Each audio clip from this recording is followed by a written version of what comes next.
Hi, friends. Welcome back. I'm Elisa Allgood. When I sat down to read the letters from November 12th, I found myself in a strangely familiar, emotional place. The last couple of days have been heavy.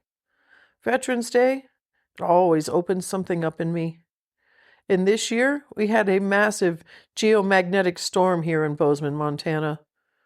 And between the northern lights, visiting my parents at the columbarium, and the service that was there, and the things happening in my own life, I've been carrying this mix of exhaustion, really vulnerable, and I've been feeling like I've been trying to hold steady when everything underneath me is shifting.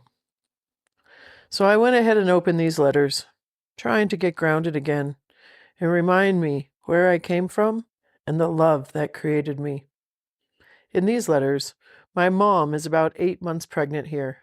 She's still sore from stepping on a bumblebee yesterday. I can picture the shock and pain of that. She's tired and she's achy, and she's just trying to get through the day. And on top of that, she hasn't gotten a love letter from my dad since Monday, so almost a week has gone by without hearing from him. And for her, those letters were oxygen.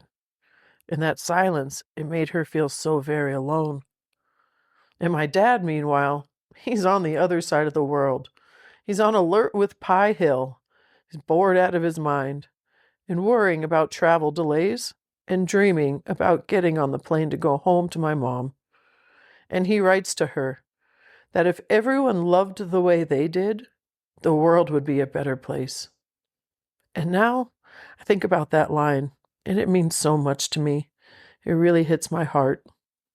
In reading these two letters today, I felt the ache in both of them, their loneliness, his longing to be home, but their hope for the future, and the closeness of the countdown.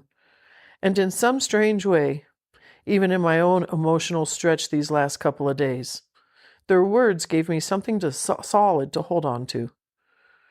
So let's step into November 12th, 1971. My mom's achy and lonely, and they both only have 1 week to go until they're together. Here's the first letter from my mom to my dad, 12 November 1971, Friday. Hi, honey. What does this letter find my precious little chickie doing? Loving me, I hope. Ha!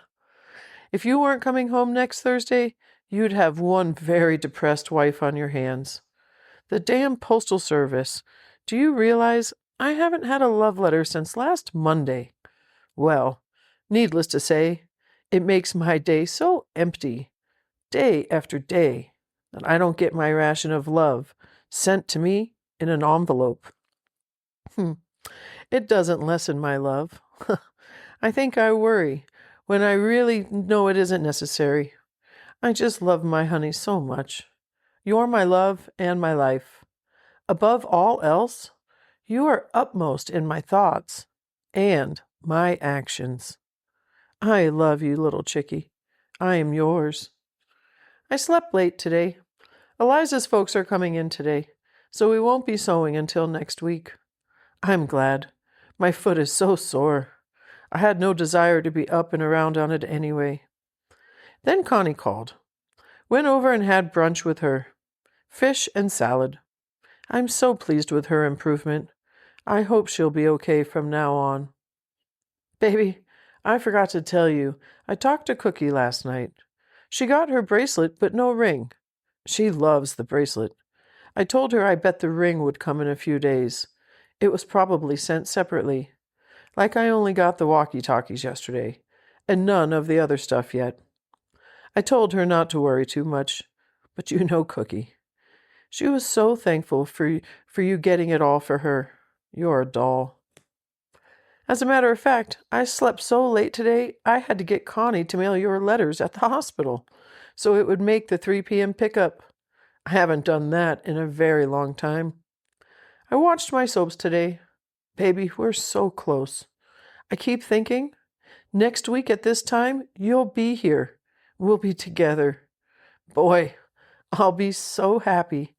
I'm going to drive you nuts telling you I love you and touching and holding and loving on my honey. You can bet on that. I just hope you don't get tired of my loving you. Ha! As if we could ever tire of anything that concerns the two of us.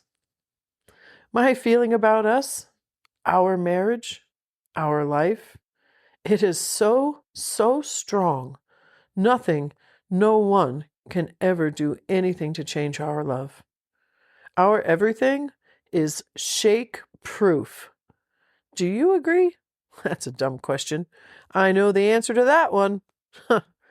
I be loving you. Nikki came by this afternoon. I hadn't seen her for a while. Steve, Melinda, Paul, and Becca came over. We had all decided to stay home, away from the hub. And next Friday, if we really want to, we really have a good gathering when I'll have a husband home. Ha! Paul and Becca went out last night to do a farewell dinner, and they had good food, but lousy company. Maybe we can all go out one evening to act like white folks. They went to the Naples, like I said. The food was good and also inexpensive. Anything we do will be fantastic. Just being together. That's the greatest part. Well, I'm almost in one of my verbal I hate the Air Force moods, but I'll be sweet and not get off on that tonight, since we soon have our time and then our life together. Nevertheless, I still hate your having to be there and being of absolutely no value when we both know how I, and the baby too, need and want you here. You can make it now. Hell, we're almost figgins, whatever that means. Paul uses this term all the time. His date of separation is in February. He jokes about turning in his 2-week notice. They're going to go back to Montgomery and go into business with his father in the photo business. He's, of course, a big camera bug, especially since that's going to feed and clothe them the rest of their life. Well, I had one of my lazy pregnant days, not really wanting to do anything. I think the bee thing has made me feel lousy. I have a headache, and I ache, like actually feel like I'm getting a cold. I sure as hell hope not. That would be the crowning blow. Having one on our R&R was enough. Baby, I'm so horny. I think I'll be forced to put another quarter into the pot tonight. Afterwards, I'm going to try and wait until you get here to climax again.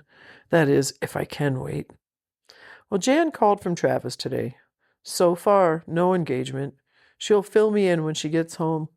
I have to pick her up at 6:30 Sunday night. Buck probably has so much on his mind right now, that's the last thing he's thinking about. Well, darling, all close now and groove on our love. I hope I have a wet dream tonight. Meanwhile, I'm counting the days, minutes, and seconds until you'll be home. I love you, sweetheart.